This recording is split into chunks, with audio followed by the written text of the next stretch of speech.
It was possibly the darkest year of my childhood. Hello, friend, and welcome back to my studio. I've been thinking a lot lately about two subjects, social media and the great outdoors. These two things, in my mind, are perhaps more related than they should be. I remember seeing, since the dawn of social media, campaigns against it that were always filled with tacky images, comparing it to a dystopia, and always saying things like, just go outside instead of using Facebook. Back then, I thought it was basically akin to the older generation hating the younger generation's changed behavior, like how every parent thinks that the way they spent their free time was superior to the way their kids spend it. I also saw the whole argument to just go outside as short-sighted. Outside was nice, yes, but it was also cold, rainy, filled with biting bugs, or just generally unpleasant a lot of the time. Well, it's been 10 years since I got Facebook, and 12 since I got Instagram, and my views have definitely shifted a lot since then. But first, what are you even doing, Julia? Today, I am trying a smaller painting so that I can have lower priced work. I tried to do it all in one session, but it ended up being two. If you'd like to see the full, unedited process, I filmed every second of it and will be posting that video on my Patreon. Now, back to the story. I think both social media use and the subject of accessible nature deserve their own videos, and I do intend to make those. But first, I wanted to give a bit of an introduction as to why these two subjects are so related to me, and why I care about them both so passionately.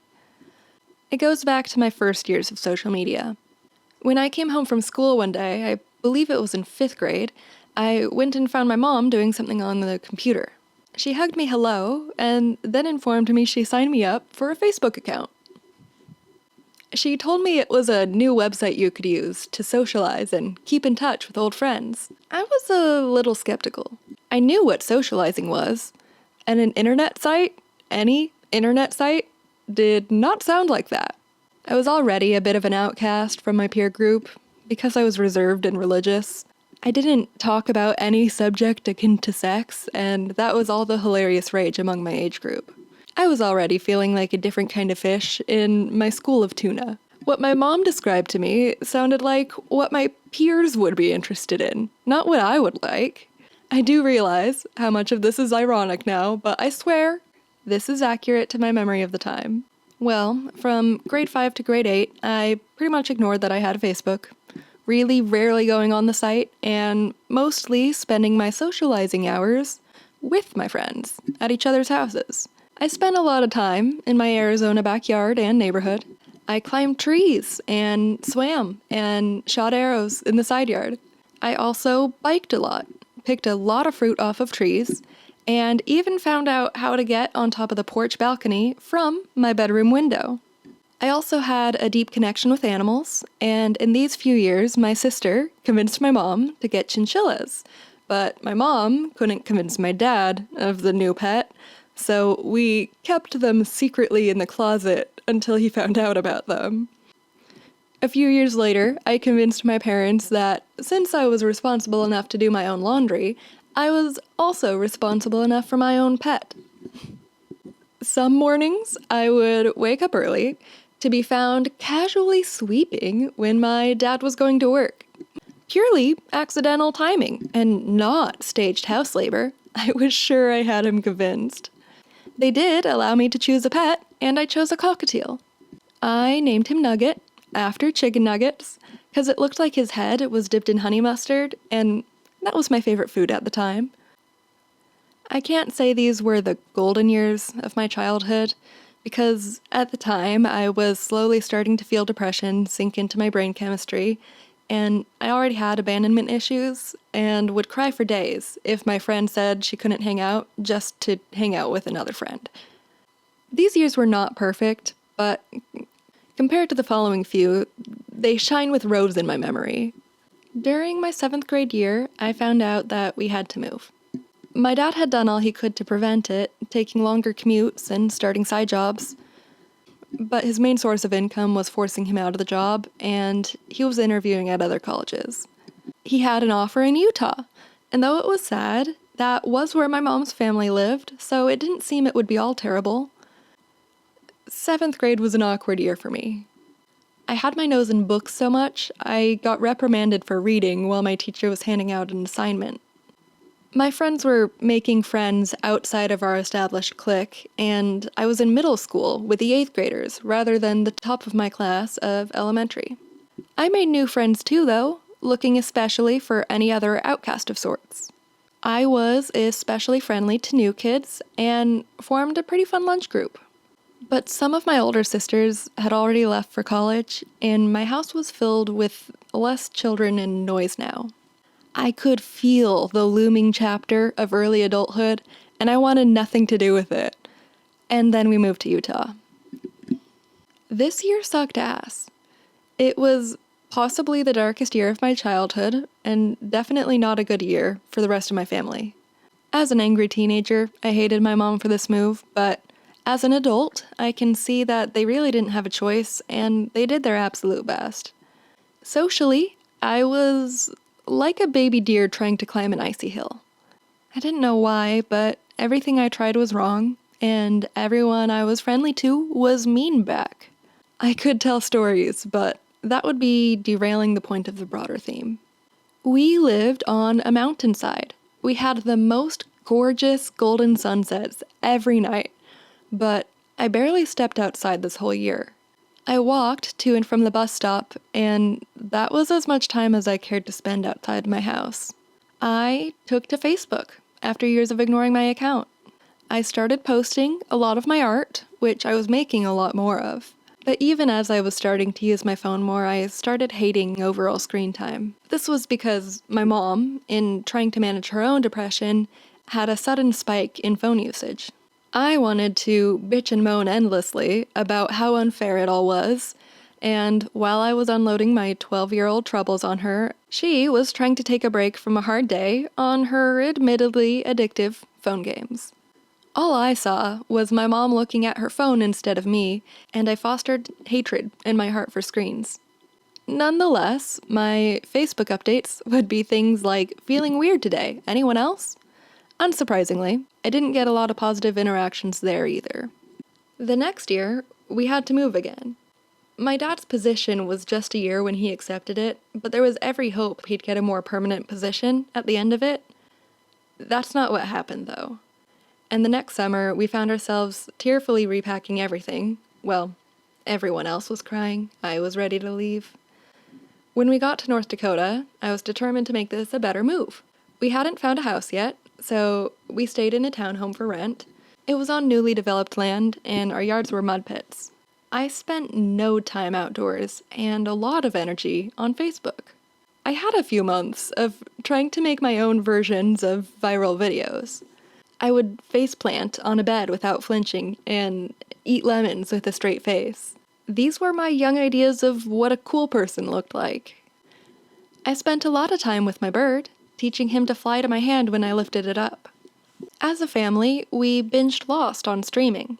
When the school year came around, we still didn't know what district I would be in, so I went to a high school for 9th grade, but I left the next year because we ended up moving into a different school's district. I put a lot of effort into being social, but less pressure, and by the end of 9th grade, I felt like I was leaving some early formed friendships behind. My high school years, I didn't use much of Facebook, but I was very active on Snapchat.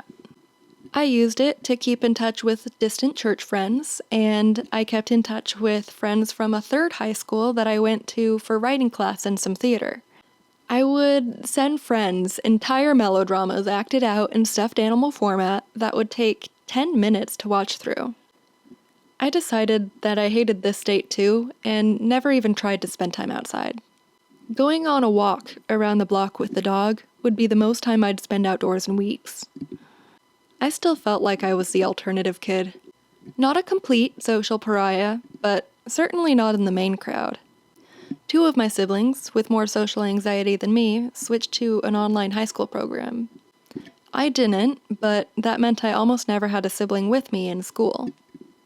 By the time graduation came, I was so eager to leave that I threw my graduation party on the last day of school and left the next day to spend the summer in Idaho with my aunt.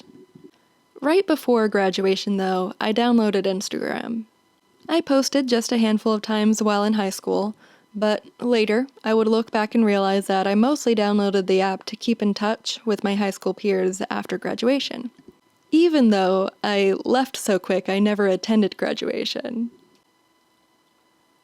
Well, I plan on making an entire video just about my Instagram history, but I'll give you some of the broad strokes now.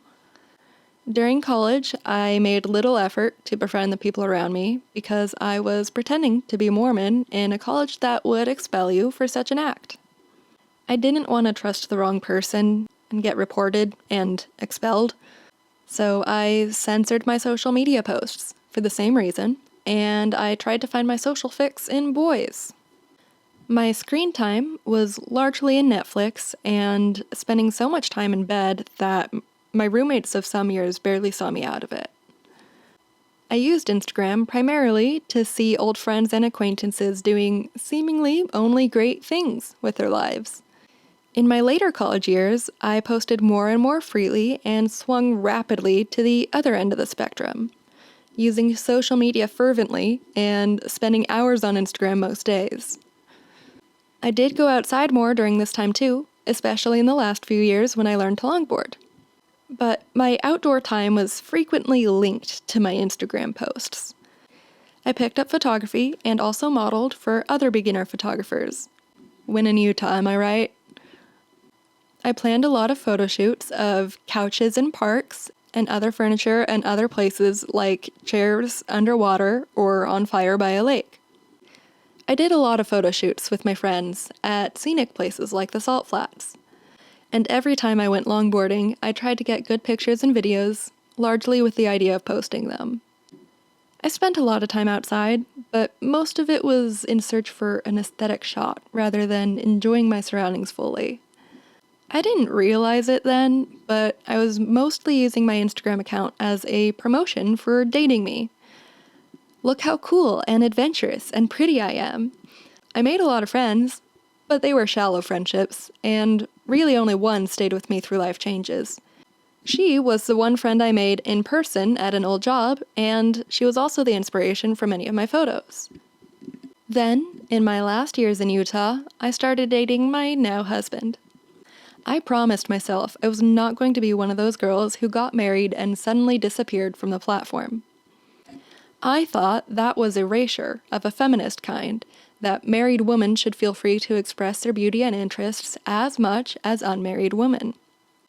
But this was also the time reels were being pushed out heavily and long past the time of actually seeing the people you follow in your feed. I felt like every hour I spent on the site was an hour poorly spent, but I averaged 3 a day. This usage only got worse when I moved to Washington with my fiance. We lived with his parents for a chunk of time, and I didn't even try to make friends. At this point, I'd already put far too much work into making friends with very little success. I thought I would change my approach and let them come to me. That hasn't worked so far, just so you know. Well, my loneliness skyrocketed, and so did my weed use, and so did my Instagram use. I wasn't posting much anymore, or even watching old acquaintances from afar. I was mostly just watching reels. I found a bit of social satisfaction sending reels to friends, but also bemoaned the less and less active friend group chat. And then I got married, posted a bunch of wedding photos, and effectively stopped posting after that. I was the exact type of woman I used to think was sad.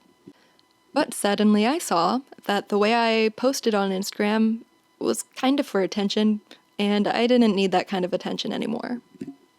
I rarely actually talked to any friends on the app, and I recognized my reel watching as a creativity-crushing time waster. I quit the app entirely, slowly but surely. And at the same time, I started going in nature regularly, with no photo shoots planned. I walked in forests and ate sandwiches on beaches. I gathered shells and watched deer and robins in the trees. I started looking deeper into nature, and everywhere I looked, I found something awe-inspiring. My photo album, filled with moss and frogs and leaf-dappled sunshine. As I moved away from social media, I missed the surface level, but regular, interactions from my friends and family. But really, I just wanted them to text me the way that they used to. I felt like I'd cut myself off from them by quitting the app. But while all of this was happening, there was one more factor that helped me to make up my mind. There was TikTok. I was first introduced to the app when it was Musical.ly and newly TikTok because of a YouTuber I watch, Daniel Gonzalez. I thought it was a silly Vine replacement geared towards children and simply another way to waste your lifetime. Then my coworkers started watching it during every free 5 seconds that they had. I felt then the way that I felt about Facebook those first few years, that it was the most anti-social social media I'd ever seen. Then they didn't stop watching it, and more coworkers got into it, and the break room went from a place of fun interactions to a mindless space. And then the pandemic made TikTok use skyrocket. I was adamant at this point of never downloading it.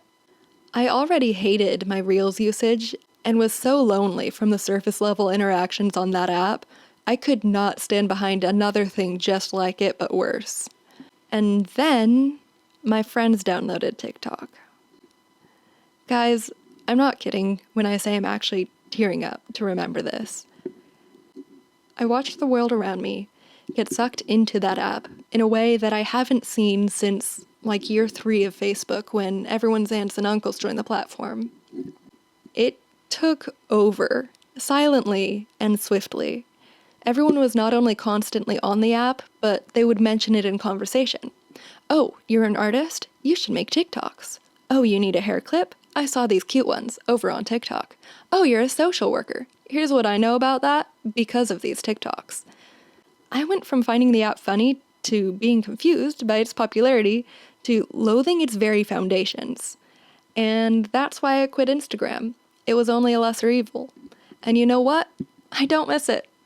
The one and only point that makes me sad is that I know I would hear more from my friends if I had those apps. But that is truly it. What I've replaced that time with, and it is a lot of time to replace, has made me less depressed. I am a chronically sad girl, but I'm at my most consistently happy and hopeful this last year.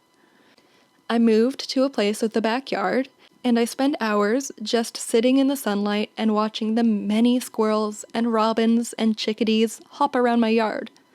I got a job that takes me outside regularly, and while my conspiracy theorist coworkers spend their lunch break scrolling, I spend it taking pictures of the flowers and the way that flower petals overlapping create a beautiful shadow when viewed from underneath the petals. I look at the clouds and see bald eagles sometimes. I notice the hawks that like to perch on freeway streetlights. One time, I was watching one as it swooped down from its perch to catch something on the ground. It was awesome. These are things I've never noticed before, but now I can't stop marveling at it. Every single time that I approach nature with curiosity, it's rewarded me with its awe-inspiring beauty. I still get bored sometimes though. The sun isn't up that much, so I've started reading physical books again. I've started remaking my wardrobe, painting clothes that I don't wear so that maybe I will wear them. I've started playing tandem video games with my husband. I've started semi-regular journaling. My mind is free to form its own thoughts and connections, something I didn't even know I was missing before. I'm subscribed to a newsletter that tells both the left and the right's way of viewing current events, and I can form my own thoughts on the news. I dream more vividly now, with more curiosity in my dreams. Before, my dreams were largely unpleasant and left me with a sense of dread. Now, I buy less stuff. I see fewer ads, and I don't even know to want things because I have all the things that I need. Sometimes I take walks around the neighborhood and pick up litter because I want this place to stay pretty. I've started noticing which bird sounds belong to which birds.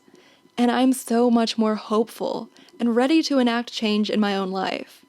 Change is still hard and uncomfortable, but it's not dreadful. It's something I can adapt to rather quickly, I've noticed, if I actually pay attention.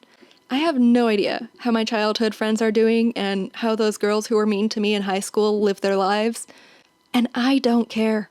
I don't think we're meant to keep in touch with everyone all the time. It really just invites comparison, and that's such a sad and sticky feeling. I still have depression days that make me feel like nothing I've ever done has been worthwhile, but now those days are really just a day long, instead of multiple days, maybe a week. I'm definitely not some perfect enlightened being. I'm just human. But I'm eternally grateful now for my mom's phone use back in that year in Utah. From that moment, I learned to be skeptical of the social claims of social media, and through all my years of use and trying to connect, I'm so glad I can stop wasting energy on those apps now. It was an easier choice than I ever expected it to be. In the end, learn what serves you and what only claims to, and act accordingly. That's all for this one. I'll see you next time, friend. Bye.